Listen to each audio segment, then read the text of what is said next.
जब भी कोई मुद्दा महत्वपूर्ण देश का आता है तो प्रधानमंत्री मोदी जी गायब हो जाते हैं। अब हाल ही में मत करिए, आप देखिए, ठीक है, आप एक मिनट प्रधानमंत्री मोदी जी से हम और अपेक्षा करते हैं। एक मिनट, शांत हो जाते हैं, शांत हो जाते हैं। माननीय जब माननीय प्रधानमंत्री जी जब पहले भी सदन के अंदर चलते सदन में पूर्व के प्रधानमंत्री जी भी गए हैं, और जब भी माननीय प्रधानमंत्री जाते हैं सदन को सूचित करते हैं, मुझे सूचित करते हैं, और उसके बाद प्रधानमंत्री जी हमेशा सदन को सूचित करके ही जाते हैं। सदन में आप टिप्पणी करें जो ठीक नहीं है। हम प्रधानमंत्री का सम्मान करते हैं और प्रधानमंत्री का सम्मान करते हैं,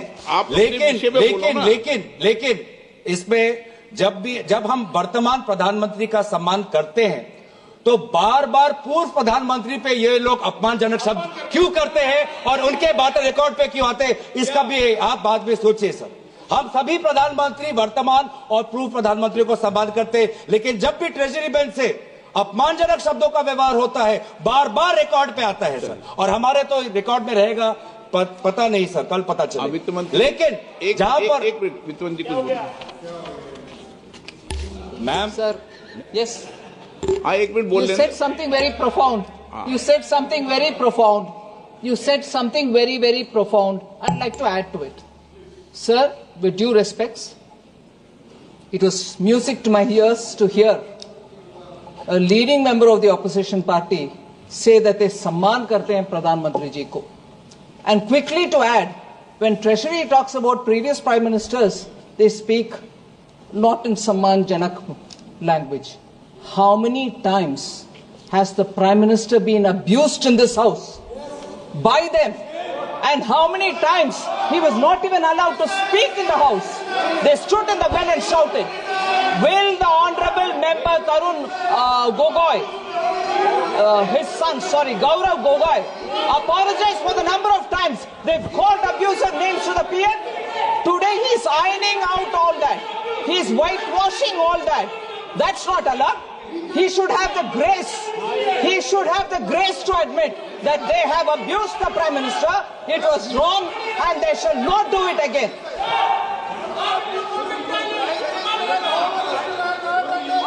Through you, Honorable Speaker, through you, I request the Finance Minister to read the speech of the Prime Minister during the last session.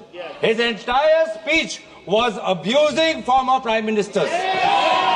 I have written a letter to you putting on record a number of times he has abused the chair of the former Prime Ministers. So please before pointing fingers, अपने घर में खुद जाके. If it is this very clearly that I have to read the speech, Honorable, I do not expect you. What is this? Honorable, what is this going on? You should not have the patience to listen. Have the patience to listen. You should have the patience to listen. You read through the speech. And look at the way in which all of them are shouting. Look at the way in which all of them are shouting. Now, look at the way in which all of them are shouting. Have the patience. Right? What Gogoi said is wrong? Gogoi said is wrong? Is that what they are saying? Is that what they are saying? If Gogoi had the large-heartedness to say that we should not abuse anybody, what's going on? So that shows the attitude of the Congress party. Gaurav ji, आप budget पे जो कुछ बोले हैं, आप तो आगे बढ़ो सर, आप तो विषय पर आगे बढ़ना चाहता हूँ। यही आपका स्ट्रेटेजी है, आपका सुनने की ताकत नहीं है। दोबारा ये देखिए, यही स्ट्रेटेजी है, ये है sir. Bar started with a good spirit to say that we should respect the Prime Minister. None of them will agree. They don't want to agree. I'll get up every number of times that when an honorable member says you respect the Prime Minister, and that should be the attitude there. No, that member is honorable enough, but not the rest. अध्यक्ष महोदय, इधर अध्यक्ष महोदय, मैं अध्यक्ष महोदय बीच में बोल रहे हैं। अध्यक्ष महोदय, ओके, अध्यक्ष महोदय, मैं बात इसलिए उठाया हूं क्योंकि आज हमारे देश के सामने हम प्रधानमंत्री मोदी जी को सुनना चाहते हैं, क्योंकि अमेरिका के राष्ट्रपति ने कहा कि अभी भारत और अमेरिका के बीच में जो टैरिफ्स को लेके जो चर्चा हो चुका है उसमें भारत ने कबूल कर दिया है कि टैरिफ घटेगा। ये टैरिफ कहाँ आ गया बीच में इस बिल में? सर टैरिफ क्यों आया मैं बताता हूं। मैं टैरिफ क्यों आता, अध्यक्ष महोदय मैं आपको आपका प्रश्न में को उत्तर देता हूं।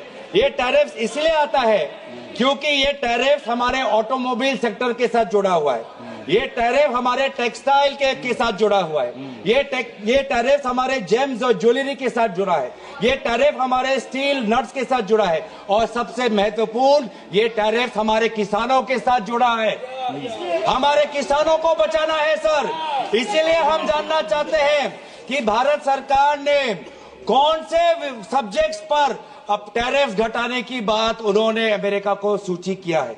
और ये बात तो सर मुझे नहीं लगता कि कॉमर्स मंत्रालय को भी पता होगा, क्योंकि बहुत से चीजें प्रधानमंत्री मोदी जी व्यक्तिगत उनका पर्सनल मैटर होता है, वो व्यक्तिगत रूप से वो बातचीत करते हैं देश के पक्ष ऐसा नहीं है। अब बैठिए आप देखिए अनपार्लियामेंट्री क्या बोल रहे हैं सर? पार्लियामेंट का, लेकिन जो विषय है जिस पर डिबेट हो रही है उस पर बात करेंगे ना आप पॉलिटिकल बात करेंगे क्या?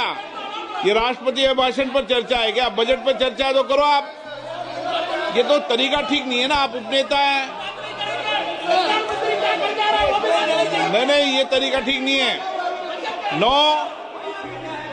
आप बजट पर करें, सप्लीमेंट्री ग्रांट पर करें, मणिपुर की सप्लीमेंट्री ग्रांट पर करें।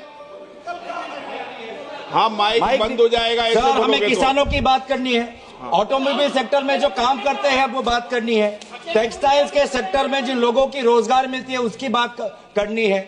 तो सर उसके हित में हम बोल रहे हैं कि कौन से क्षेत्र में टैरिफ घटा है, ये बात हमें प्रधानमंत्री मोदी जी बताएं, क्योंकि बहुत से मामलों पर वो व्यक्तिगत रूप से करते हैं निगोशिएट।